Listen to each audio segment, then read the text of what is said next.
largest heart-related problems in the world. Not only that, still heart attack is the largest killer in the world. Not HIV, not depression, just killer. So heart attack is the war between you and the cosmos. Or I can say you and the Swadharma. Your innate nature. So let us try to understand today Dharma. At least few hundred from all over the world about their different experiences. Yesterday I went through. Today I just wanted to express few things.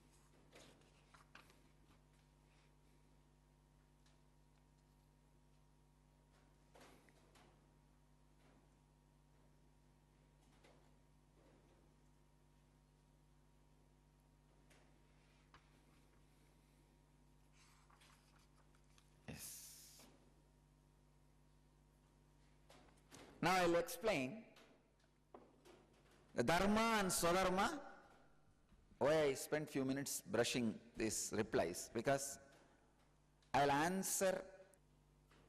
Please understand, the word exactly means, the word Dharma means the innate nature. When you flow with it, an innate intelligence in which your very system operates based on which. Please understand, when the Dharma becomes Swadharma, when the nature becomes your innate nature, you experience liberation. Understanding your nature, making it as your bio-memory, your muscle memory, making it as your very understanding, the core in which you operate, the space where the cognition happens, makes you liberated. I am giving you one example. There was a question by Rishi Priyatmananda. The broad understanding of the sense organs will reveal to us that it is not the external object that gives us pleasure, but awareness from Anandagandha going towards the sense organ result in that. Now to liberate ourselves from the need of an external object for pleasure, could you please understand?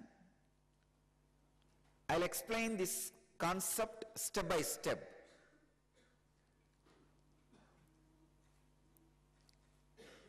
Put your whole attention and awareness.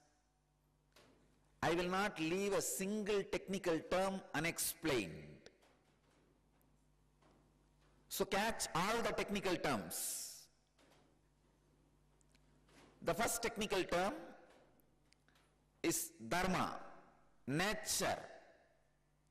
Second technical term, Swadharma, the nature becoming innate intelligence in you. There was another serious discussion yesterday. Rishi Priyatma was asking, Swamiji, when I think and argue too many concepts in my head, one is fighting with the other. Who is arguing with the other? What is exactly happening? I want all of you to know an important basic sacred secret. Please understand, sacred secret is something The moment you realize, you feel completely relaxed. Many fights which you are having will disappear. One of the major sacred secret is, by nature, human being is inconsistent. Don't try to be consistent. Please understand. I'll explain now. In your brain, there are 21 independent logics functioning all the time. As per the yoga tradition, we call them nadis. 20 different logics will be functioning independently all the time. Unfortunately, when you try to be consistent, you accept only one or two logical systems and try to deny, depress, suppress, avoid the other logical parts of you. I'll give you one example. Morning when I wake up, I feel like going and falling at the feet of Anandeshwara in the temple. But when I sit in the meditation, I feel I am the Anandeshwara, I am the cosmos, I am God. When I sit and talk to people, I feel like I am a teacher who experiences. Please understand, the logic which feels I should fall at the feet of Shiva, and the logic which feels I am Shiva, the logic which feels I should convey this experience to people, are all independent, different systems. The moment I start creating fight between these all, if I say, no, I am only a devotee, I can never experience godliness, then the logic which gives me the experience of godliness, I will go on be suppressing. Same way, if I am stuck with only one idea, I am experiencing godliness, then I will lose the joy of melting down in devotion. There is an extraordinary joy and juice in experiencing sacred sentiments, melting down in devotion, bowing down. Bowing down is a tremendous joy. Who don't know the joy of bowing down, I happened to see one of their old record. The website, I was reading. They use a very abusive words to mention about Indians. These railway coolies, they fall up in front of any and every stone. In those days when they made roads, they used to put the yellow color milestones. Milestones used to be painted in yellow. Our villages, especially milestones look exactly like Shivalinga.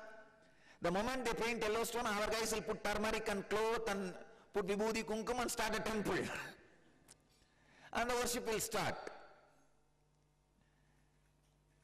Of course, for a logical mind, it looks superstitious. But they do not know the joy of bowing down. We Indians, in our tradition, we know the joy of bowing down. To which you bow down doesn't matter. Itself is a joy. Surrendering itself is a joy. Namaha, not mine, is a great relief. We know the relief brain experiences when you say, not me, not mine, namaha. An arrogant, aggressive, always destroying civilizations do not know the joy of relaxing, bowing down. In India, we will have the tombs of Ramana Maharshi, Ramakrishna, who healed millions of people. Our very backbone is different. You will not find a tomb of any king in India. Even if it is there, nobody will bother to look at it. The king's tomb is a very recent idea, not the Indian culture. See the huge temple built by Rajaraja still stands. I know for sure Rajaraja would have built his palace also with the same architects, with the same technology, but nobody knows where it is. It is there somewhere. One guy, this guy who killed millions, I think Alexander, came to India. He met a sadhu, the banks of Ganges. That sadhu was just lying happily. This guy said, my master wants, this Alexander said, my teacher wants one Indian sadhu to come to my country, please come. This sadhu said, no, I am not interested, you go. He said, what? You are not interested? I am the king of the universe. Either come, follow me, or I will kill you. The sadhu laughed, relax.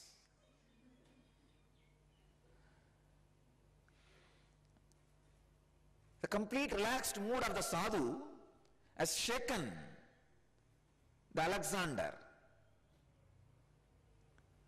The sadhu asked, what for you are behaving like a dog, going around and killing people? No, I want to conquer the world. After that, what will you do? I will rest in peace. Fool, that's what I am already doing. Why don't you understand that? His logic, which is an experience of bowing down in you, many times that logic calls you to follow it. Whenever you fall in love, please understand, when I say falling in love, I am not saying only the devotion to God, Guru, not that. Even ordinary object. If you fall in love with some object or some person, even at those moments, part of your brain calls you to surrender. See, in love, you cannot be arrogant, you cannot be violent. It is surrender, it is relaxation, it is restful awareness. Namaha, not mine. Unfortunately, the fellows who can never understand the joy of bowing down, joyism, who do not know the joy of bowing down, joy of resting, joy of relaxing, is atheist. A man who has never allowed the logic which rests, which bows down, is atheist. A man who knows when to say I relax, I surrender, and when to say I assert. Atheism or theism has nothing to do with God being there or not. No. It is you having brain or not.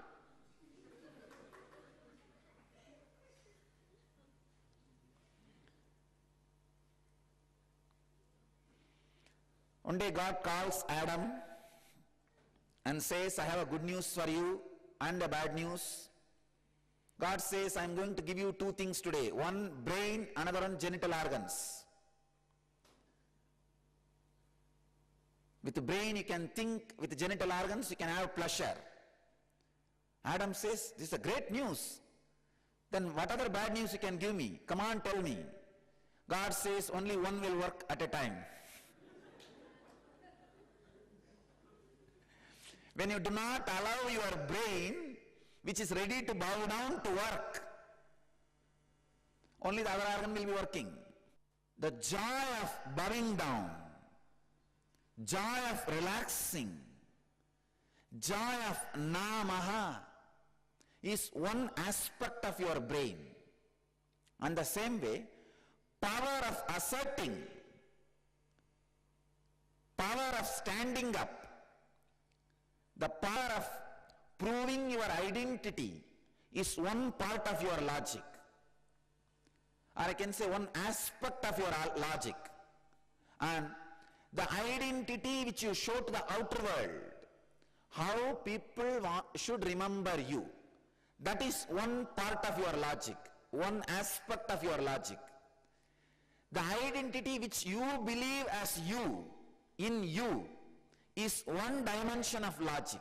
Please understand. The identity which you show to the world as you, how you want people should remember you. That is one identity. The identity which you believe as you, in you, which you may not show to the world, but which you believe as you, in you, are trying to suppress one or two, having all of them and knowing when to use what and playing with them happily with restful awareness. Liberation means, because of this restful awareness and the knowledge of how to play with all this logic, not having any suffering and not creating suffering. Please understand. Back to the three technical terms. Dharma. Understanding, you have 21 different dimensions of logic in you, working constantly. Adharma means suppressing some of the logic and trying to be consistent only with one or two logic.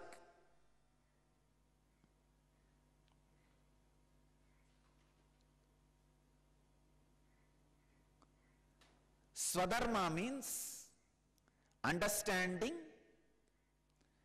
all these different dimensions need not be consistent with each other and able to play when you need to play what, and able to surrender when you don't need to play.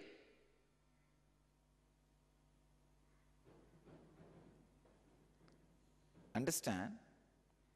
The ability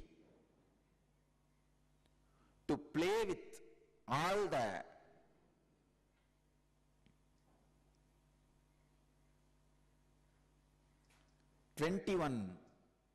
dimensions of your logic and ability to rest from all of them, relax. Ability to live with them and leave them is what I call swadharma, innate intelligence. If you have the ability of that, you know your swadharma. You have innate intelligence. You have medha. This is the exact meaning of the word, medha. Innate intelligence is medha. Medha nadi. When your kundalini energy awakens, that medha nadi only gets awakened. So you will be able to play all the 21 dimensions.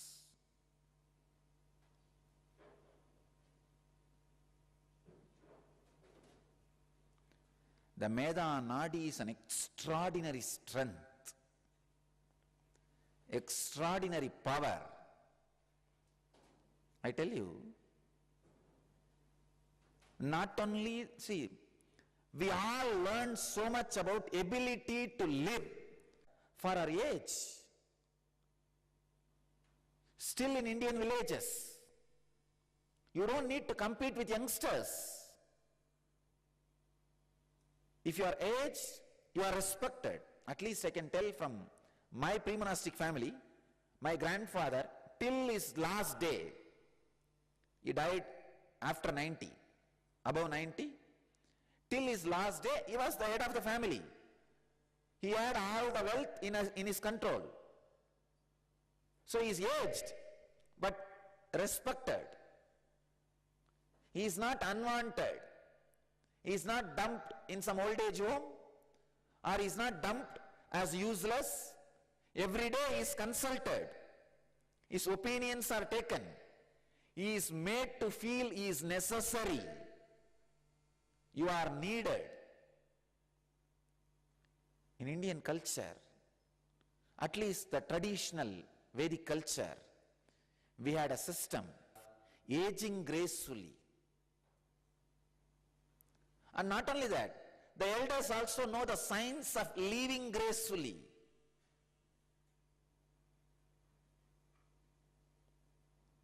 Now, the aggression and the greed, neither these fellows learn the science of living gracefully, nor the aging graceful happens. When you know how to live. See, even though my grandfather had all the wealth under his control, never he was using anything. Never it was the power centric. It was respect centric.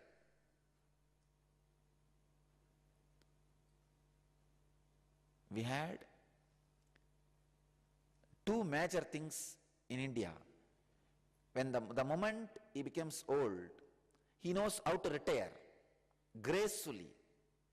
And same way, our society knows how to make him feel he is needed. Now, these fellows neither know the science of retiring gracefully, and nor the kids respect them. That's all. The fight goes on. People live in the fight and die in the fight. I tell you, if you know the science of living, you know how to age gracefully. You can go back to your Indian villages and ask. In every Indian village, you will have at least two stories of either your grandmother or some old lady or old man fixing a date of his death and dying. Or the moment the old man dies, the lady also will die. Not suicide, just natural death. You will listen this kind of stories. At least two stories in every Indian village. Means what? They aged gracefully, retired gracefully, rested gracefully. The science of living, science of namaha, not mine, is one of the important logic of your brain. Science of living,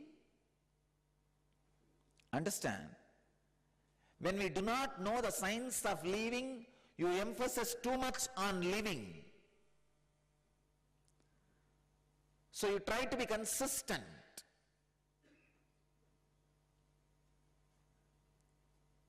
Understand these three words, essence of the whole message.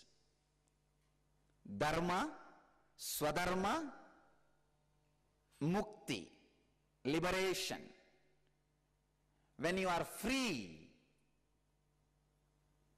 from the sufferings because of all the 21 nadis fully awakened and living joyfully, you are liberated. You are